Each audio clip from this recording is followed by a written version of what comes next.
नमस्कार, good morning. एक चर का रैखिक समीकरण, ये जो हम वीडियो में बताने जा रहे हैं, ये प्रश्न हल करने जा रहे हैं। ये एक चर का रैखिक समीकरण 7वीं, 8वीं, 9वीं, 10वीं ये प्रत्येक क्लास से पढ़ाई जाती है। इनसे संबंधित प्रश्न प्रत्येक क्लास में रहते हैं। प्रत्येक क्लास में रैखिक समीकरण का अध्ययन किसी न किसी ढंग से आपको अध्ययन करना ही होगा, रहता ही है वो। अब प्रश्न उठता है, ये जो हम सवाल ले हैं, ये सवाल कहाँ से है? ये सवाल कहाँ से लिए हम, ये हम बताने जा रहे हैं आपको। तो इस वीडियो को प्रारंभ करूँ इससे पहले कहना चाह रहा हूँ, अब जहाँ से पढ़ रहे हैं कमेंट्स कीजिएगा, लिखिएगा, बताइएगा और हमारे चैनल को सब्सक्राइब भी कर दीजिएगा। आपके कमेंट्स पढ़कर हमें अत्यंत खुशी होगी। चलिए आगे पढ़ते हैं। तो ये सवाल लिया है हमने क्लास 9 से। अब हम कह रहे हैं 8वीं के लिए भी, 7वीं के लिए भी, 6वीं के लिए भी है, ये सभी क्लास के लागू होता है। तो हम बता रहे हैं आपको 8वीं, 7वीं और 6वीं के लिए हम लागू कर रहे हैं, ये 10वीं के लिए लागू होगा। ये रैखिक समीकरण के बारे में कक्षा 10वीं के विद्यार्थियों को भी जानना ही होगा। जानेंगे तभी आगे के समीकरण हल, समीकरण तो रहता ही है, समीकरण तो हल करना आना ही चाहिए 10वीं के विद्यार्थियों को भी। तो हम कक्षा 10वीं के लिए बोलते हैं।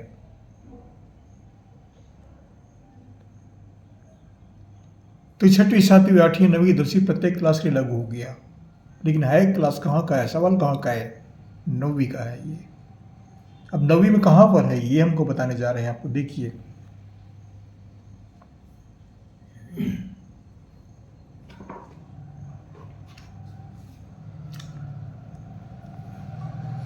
ये कक्षा 9वीं लिखा हुआ है, छत्तीसगढ़, रायपुर।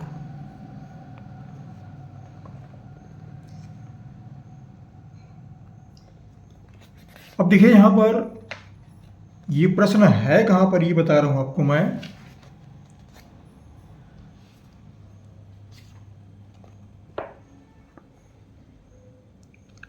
ये प्रश्न देख रहे हैं आप, 3 x धन 5 बराबर 14, ये लिखा हुआ है 3 x धन 5 बराबर 14। और ये प्रश्न लिखा हुआ है 3 x धन 5 बराबर 14 को हल कीजिए, लिखा हुआ है।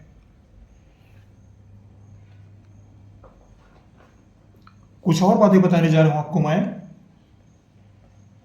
कक्षा 7वीं, 8वीं क्यों पढ़े हैं, हमारा कहना ये है, वो भी हमको बताने जा रहा हूं मैं।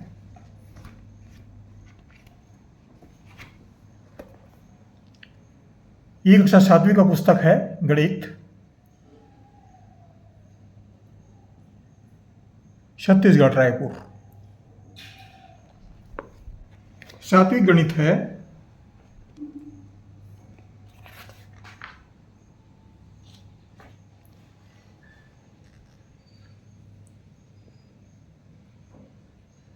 अध्याय का नाम दिया हुआ है समीकरण, इक्वेशन।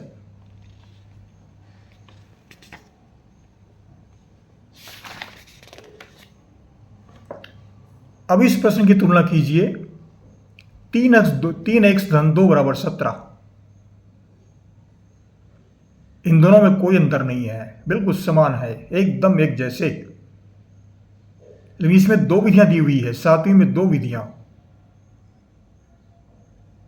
ये 2 विधियां पुस्तक में दी गई हैं, ये 2 विधि है। दूसरी विधि,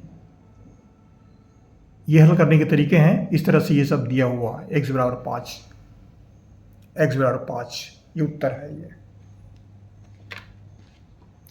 ये वीडियो छत्तीसगढ़ से जारी की जा रही है, महासमुंद जिले से। तो हमने 7वीं की बात बता दी, अब चाहे तो 8वीं, 9वीं को बता दें भाई, इतने हम लंबा समय नहीं लेंगे हम, इतना बता देना पर्याप्त है।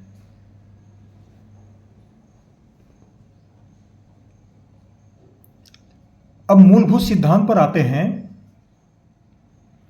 एक चर का रैखिक समीकरण, इसको हम किस ढंग से पढ़ें? हम अपने शब्दों में बताने जा रहे हैं जो गणित के शिक्षक पढ़ाते हैं। एक चर इनके शब्दों को पढ़िए, जो लिखे हुए हैं इन शब्दों को पढ़िए। एक चर, चर चर क्या है? ये एक्स राशि चर, एक्स को चर बोलते हैं। वाई है वो भी चर है, और एबीसी लिख दी, वो भी सब चर राशि में आएंगे। अब इसको चर राशि क्यों बोलते हैं? चर राशि में इसके मान में परिवर्तन होते रहते हैं। मान 2, 4, 5, 10, 20 कुछ भी हो सकता है, वो बदलते रहते हैं। तो ये फिर 3 और 5 14 ये क्या है? ये अचर राशियां हैं। अचर मतलब जिसके मान नहीं बदलते। 3 मतलब उसका मान 3 ही है, 5 मतलब उसका मान 5 ही है, 14 मतलब उसका मान 14 ही है। ये अचर राशि कहलाते हैं। चर अचर ये दोनों बातें जानकारी में आना चाहिए। अब समीकरण आते हैं। समीकरण, समीकरण क्या होता है? इसमें दो पक्ष होते हैं। इस बराबर चिन्ह को देखिए, दो पक्ष। बराबर के राइट हैंड में चलिए तो ये दायां पक्ष कहलाता है, 14 दायां पक्ष में है। और बराबर के इस साइड में चलिए, बाएं साइड में, तो इसको बायां पक्ष बोलते हैं। 3 1 धन 5 को बायां पक्ष बोलते हैं, और ये दायां पक्ष है। ये तो रैखिक समीकरण में पक्ष बदलने या पक्ष की राशि को पहचानने ये आना चाहिए। ये कहने का तात्पर्य है। कुछ समय लेते हुए बातें बताने जा रहा हूं मैं। ये जो गणित है ये बेसिकल मैथमेटिक्स है, इसलिए मुझे पूरी बातें बतानी पड़ रही है। हम बेसिक जानकारी देते हैं, नहीं तो ये सवाल 1 मिनट में बात खत्म हो जाता है। 1 मिनट के अंदर ही खत्म हो जाएगा। ये 1 मिनट भी नहीं लगेगा, 1 मिनट ज़्यादा होता है। हम बात खत्म कर देंगे, लेकिन हम बात खत्म नहीं कर रहे हैं, पूरी बातें बता रहे हैं आपको। अब देखिए समीकरण, समीकरण को परिभाषित कैसे करें, यह प्रश्न उठता है। तो हम अन्य तरीके से नहीं बता रहे हैं, जो इसमें बातें दी गई है वो हम आपको बताने जा रहे हैं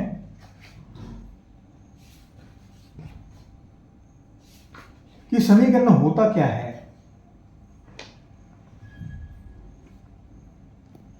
समीकरण की परिभाषा क्या लिखी हुई है वो ढूंढने में थोड़ा समय लग रहा है मुझे, लेकिन लिखा हुआ है। हाँ मिल गया, तो बता रहा हूं मैं कि पुस्तक में दी गई है। क्या दिया गया है? ये दो व्यंजकों के बीच समानता के कथन को समीकरण कहते हैं। दो व्यंजकों के बीच समानता के कथन को समीकरण कहते हैं। अब हम लिख देते हैं इसको।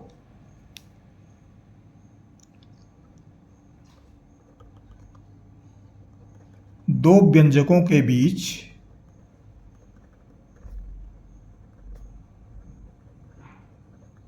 समानता के कथन को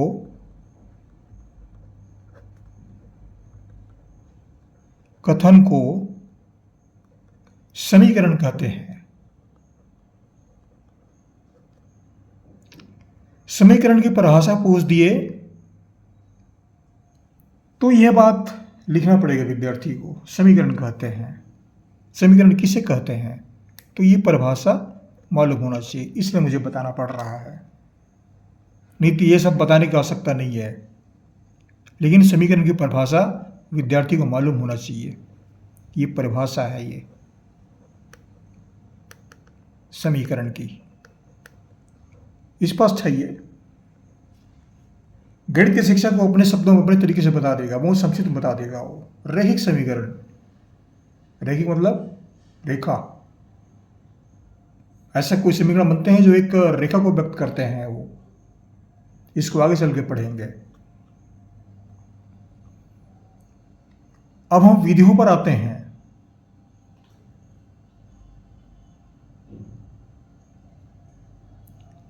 पहला विधि, 3 1 धन 5 बराबर 14। ये प्रश्न दिया हुआ है,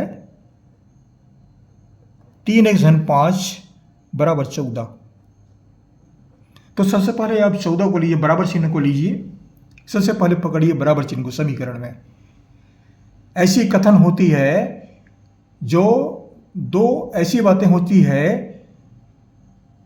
जो दोनों पक्ष को बराबर कर देता है, दोनों बातों को बराबर कर देता है। कुछ ऐसी बातें, दो ऐसी बातें जो एक दूसरे को बराबर कर देता है।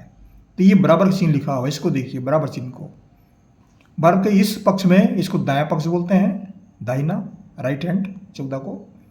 और ये जो है बायां पक्ष, लेफ्ट हैंड।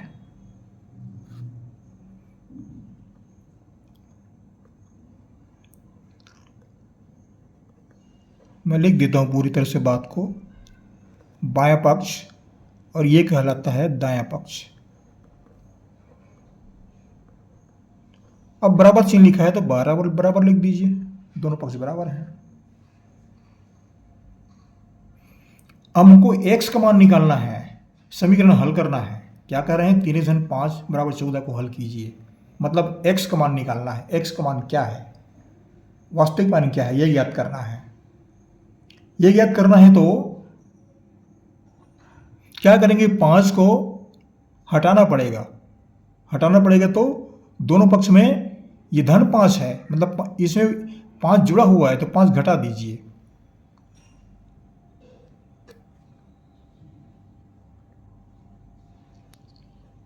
तीन एक्स धन 5 ऋण 5 बराबर 14 ऋण 5। इसको बोलते हैं समानता का नियम। पुस्तक में दिया हुआ है, नौवीं में दिया हुआ है, ये समानता का नियम बोलते हैं। अब नियम का उल्लेख करूं तो और बहुत सारी बातें बताऊंगा मैं, समय तो बढ़ते ही जाएंगे, लेकिन ये बात बेसिकल मैथमेटिक्स होने के कारण मुझे पूरी बातें बोलना पड़ रहा है और हम बता रहे हैं। अब देखिए, ये धन 5 और ऋण 5 दोनों बराबर हैं, कट जाते हैं, शून्य हो जाते हैं, ये 0 हो गया। धन 5 ऋण 5 माने शून्य। तो 3x समान कितना हुआ, 14 में 5 घटा दीजिए, 14 में 5 घटा दीजिए 9। तो ये इस समीकरण का दूसरा रूप हमको मिल गया, 3x बराबर 9।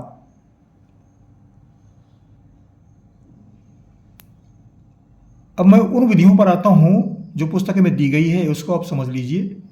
ये समझाने के तरीके हैं पुस्तक में जो दी गई है। विद्यार्थी को बड़ी दिक्कत आती है कि पुस्तक में कुछ और दिया गया है और सर कुछ और विधियों से बता रहे हैं। ये पुस्तक की आधार विधियों पर आधारित है ये। अब देखिए, x के आगे 3 लिखा हुआ है, मतलब 3 का गुणा है, 3 का गुणा है इसमें, और इसमें भी 3 का गुणा है, 3 तिया 9। तो ये अगर 3 का भाग देते हैं, 3 का भाग दोनों पक्ष में, तो ये 3 जो है कट जाएंगे। तो क्या करेंगे हम, 3 का भाग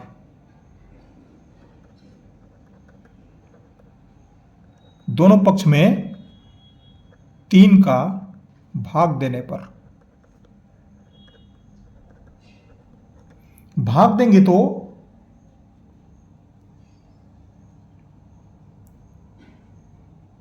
भाग माने बटा चिन्ह, 3x बटा 3 बराबर 9/3। अब ये 3 से 3 कट जाते हैं, समान राशियां हैं। ये 3 एकम 3, 3 तिया 9, x बराबर 3। x का मान 3 हुआ।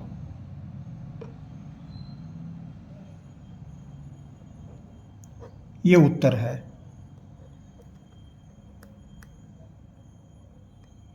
अब देखिए, x का मान 3 कैसे हुआ, यहां 3 रखिए, देखिए उत्तर जांच करिए। 3 3 तिया 9 गुणा हो जाएगा, 3 तिया 9, 9 में 5 जोड़िए, 9 5 14, ये 14 मिल गया, मतलब उत्तर सही है। ये 7वीं की 8वीं 6वीं प्रत्येक क्लास के लिए मैं लागू करने जा रहा हूँ, और ये बातें प्रत्येक क्लास के विद्यार्थी को मालूम होना चाहिए। 6वीं 7वीं 8वीं 9वीं 10वीं प्रत्येक क्लास को, 11वीं 12वीं को भी कह रहा हूँ मैं, उन्हें मालूम होना चाहिए। अब यहां पर दूसरी विधि बता देता हूं, बहुत संक्षिप्त बता रहा हूं, आप उसको बड़ा नहीं करेंगे हम।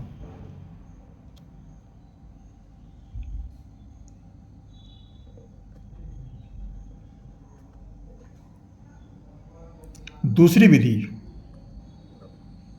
जो विद्यार्थी को जानना अति आवश्यक है और ये विधि आपका 7वीं में दिया हुआ है। मैं फिर पुस्तक दिखा सकता हूँ, उस पर रखा हुआ है ये, लेकिन 9वीं में नहीं है। ये विधि 9वीं में नहीं, लेकिन 7वीं में तो है। तो मतलब 7वीं भी, 8वीं भी, 9वीं में प्रत्येक क्लास के फिर लागू होता है ये। इसलिए विधि का प्रयोग अनिवार्य रूप से ये विधि को जानना आवश्यक है।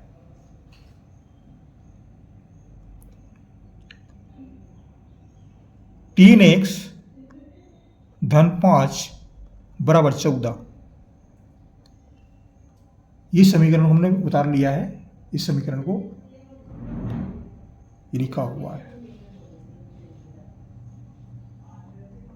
क्या करेंगे,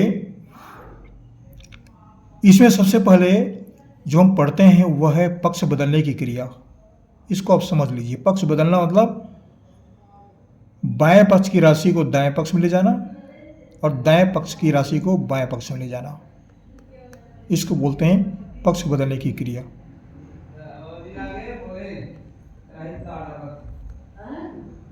तो किसको पक्ष में बदलें? एक्स का मान निकालना है तो इस राशि को इस पक्ष में लाना होगा। कौन से पक्ष में?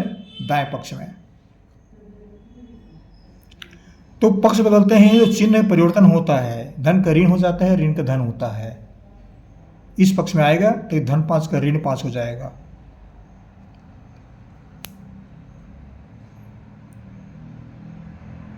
तीन एक्स बराबर 14 ऋण 5 या 3x बराबर 9। अब 3 जो है यहां से हटा देते हैं तो x का मान निकल जाता है। ये जो मान है 9, ये 3x का मान है, ये x का मान नहीं है। तो क्या करें, 3 को यहां से हटा दें। कैसे हटाएंगे? 3 से भाग दीजिए।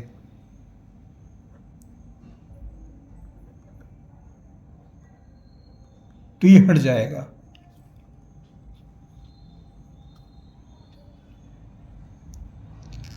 तीन से भाग देते हैं तो 3x बटा 3 बराबर 9 बटा 3। ये बटा चिन्ह मतलब भाग चिन्ह है वो। 3 एकम, ये 3 से 3 कट जाएंगे। 3 एकम 3 तिया 9 बराबर क्या मिला? x बराबर 3।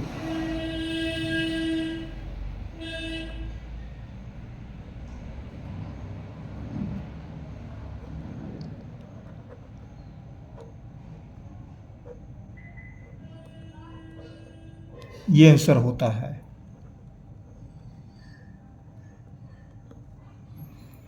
ये वीडियो जो जारी की जा रही है प्रत्येक क्लास के लिए है। अच्छा लगता है तो पढ़ लीजिए, नहीं तो कोई बात नहीं। अब हमारे चैनल सब्सक्राइब भी कर दीजिएगा, लगता है अच्छा लगता है तो, नहीं तो कोई बात नहीं। हमने ये बातें बता दी। ये प्रश्न और हमने लिया है x ने 7 बराबर 3। ये भी 7वीं 8वीं में दिखा दूंगा मैं। इस तरह के प्रश्न जो है 8वीं में दिखा दूंगा। ये प्रश्न है इस टाइप का। इसको आप हल कीजिए कि वास्तव में कितने, इसका मान x का मान कितना होगा। तो x मान कितना होगा? x बराबर 3 धन 7 बराबर 10। इतना ही तो है। x बराबर 10 निकल गया एक लाइन में। ये हल हो गया। ये x बराबर 10। आप हल करके देखिए। ये सवाल एक लाइन का है, देख रहे हैं ना, ये एक लाइन का है, लेकिन आप हल कर लीजिए। समय बहुत हो रहे हैं और ये 19 मिनट का वीडियो बन रहा है। 19 मिनट बहुत होता है, लेकिन गणित के शिक्षक जो जब पूरी बातें बताते हैं तो विस्तार से बताते हैं, और नहीं बताएंगे तो फिर 1 मिनट में बातें बता करके वो आगे बढ़ जाएंगे। ऐसा होता है।